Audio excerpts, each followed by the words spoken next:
let's talk about antitrust a little bit. There was a story in ProPublica recently about a company that had developed an algorithm to tell landlords, largely or corporations that owned a lot of housing stock or management companies, how to raise rents.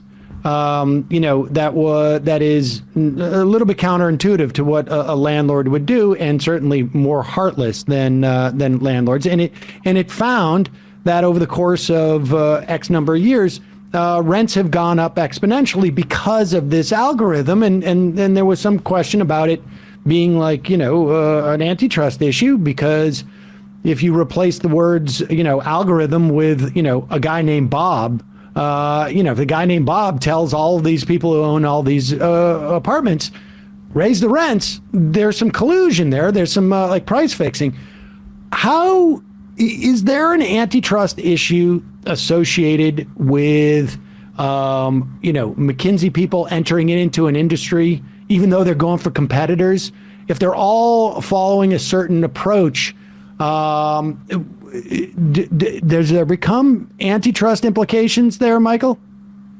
Yeah, I think it's a good question, and where you could see that, playing, out is, because McKinsey advises multiple companies in the same industry. So take something really simple, like the auto industry, so if McKinsey's, advising GM and Ford, and Chrysler, or whoever owns Chrysler these days, when, often a company is going to hire McKinsey because it wants to know the best practices in the industry. It wants to know what's going on among its competitors. And of course, what it'll get is a sanitized PowerPoint slide deck that anonymizes the competitors, but oftentimes it's not that hard to figure out, what's going on. So in that sense, McKinsey really is the glue, that binds all these companies together, that passes, knowledge between companies. And this happens, within countries and also globally, because it works, again, for companies in the same industry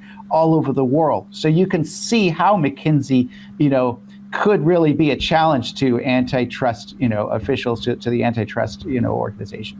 And you can begin to understand, if I add this one point, why the same companies in the same space are so willing to hire McKinsey, knowing that their competitors hiring them, because there's some general knowledge that you're going to get. Now, we're not suggesting that McKinsey, is advising them to set prices at this or set prices at that. But there is a, certain, you hire these consultants because they supposedly know stuff. And some of the stuff they know is what competitors are doing. And so I think that is one incentive for them to go along with this sort of what some people would think a strange relationship where, they come to the Washington Post to tell them how to beat the New York Times, and they tell the New York Times how to beat the Washington Post. I think that's kind of nutty, but that's how they make their money. But also, to be clear, they're also in that illustration, they're also telling them how, in many respects, to fleece would be my word, their customers, right? Like, the success of these companies don't necessarily always have to be mutually exclusive to their competitors. It can be at the expense of customers, of workers, of communities. Like, hey, guys, we're not going to tell you trade secrets from this company, but we will tell you this, that there seems to be a lot of lack of enforcement when you dump this stuff into a river, type of thing. And the anti-competitiveness elements are one part of it, but it's also, here are some just general things that we've learned about how you can abuse, where there's weaknesses in our government regulatory system.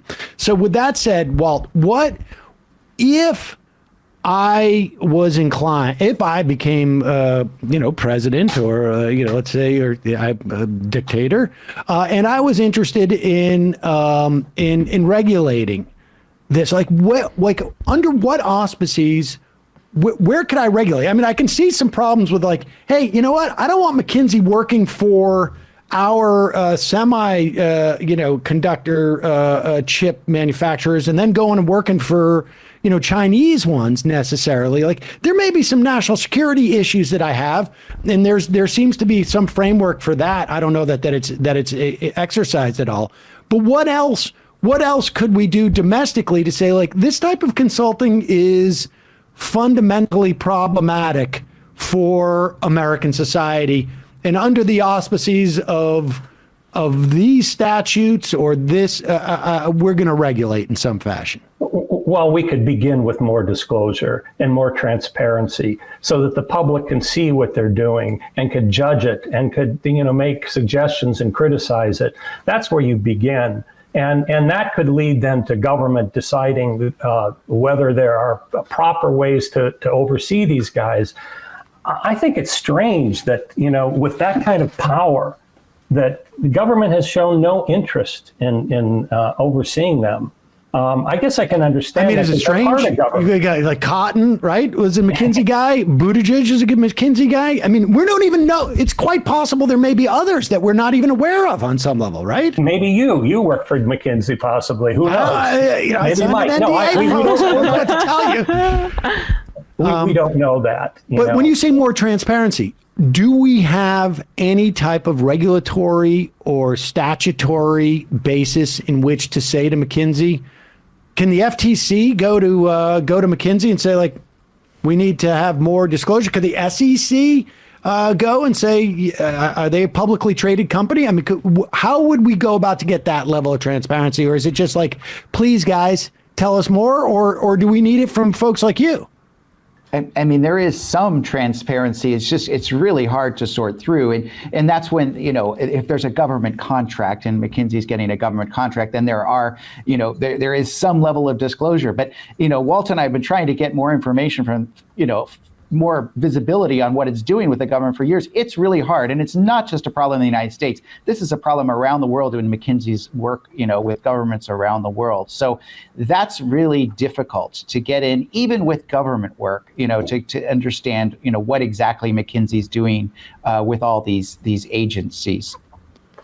It's sort of surprising it's not a topic of more conspiracy talk, because this type of lack of transparency and this type of sort of reach, you'd expect, Alex Jones should be working on this. Pardon me. Yeah. I mean, is there any, outside of relying on investigative reporters, is there any other mechanism that we have to get more transparency for a company that has this type of broad-based influence in our economy and our national security? I mean, never mind what's happening internationally. I don't know. I haven't investigated the solutions, and we had enough trouble just trying to identify the problems. We do know that it took journalists, Mike, me, and ProPublica, and other, terrific investigative reporters from South Africa to the United States to expose what these people are doing and to expose their power and to show how they affect our lives. So, how do you regulate them? I think not. First, you begin with a little more transparency, a little more disclosure, and then you have public hearings and solutions are designed. I want to make one other point about healthcare. They are involved in virtually every step, every link in the healthcare delivery chain. And I think that alone is scary and wrong. From the doctors and the hospitals to the drug companies, to the distributors, to the managed care, to the payers, to the Medicaid, to the government payers. That is crazy. That kind of authority and that kind of power. And, and a lot of the government contracts, I should point out, and then I'll shut up, is there no bid, no competitive activity going on. So, they've got the inside track and they take the advantage of it. Well, it's a fascinating story, important for people to understand, and hopefully maybe somebody out there will be inspired to come up with maybe it's a smaller piece on just how we regulate this company, because it seems to be a massive problem. And you guys have I don't know. It's like this is like a Da Vinci Code story on some level. Walt Bogdanich and Michael Forsyth, investigative reporters, both at the New York Times. The book is When McKinsey Comes to Town, the hidden influence of the world's most powerful consulting firm. Thanks so much for your time today. Hi, this video is sponsored by Kamikoto Knives. These are amazing Japanese steel knives. They are made using traditional techniques. Each knife is individually inspected and comes with a lifetime guarantee. The knives come in this beautiful heavy-duty ash box, wood box, which makes a great present, obviously. The knives are used by Michelin star chefs all over the world. They have a single blade bevel, so they can get incredibly sharp. There's all sorts of different knives and cuts. Yeah, I know these things are amazing. If you're a part-time chef, or you take your knife works seriously, these knives are for you. Kamikoto is now running a Black Friday sale and offering my viewers an extra US $50 off on any purchase with the discount code MAJORITY. On top of other special offers, go to https://kamikoto.com/majority. That's kamikoto.com/majority to get your knife set and help support our channel.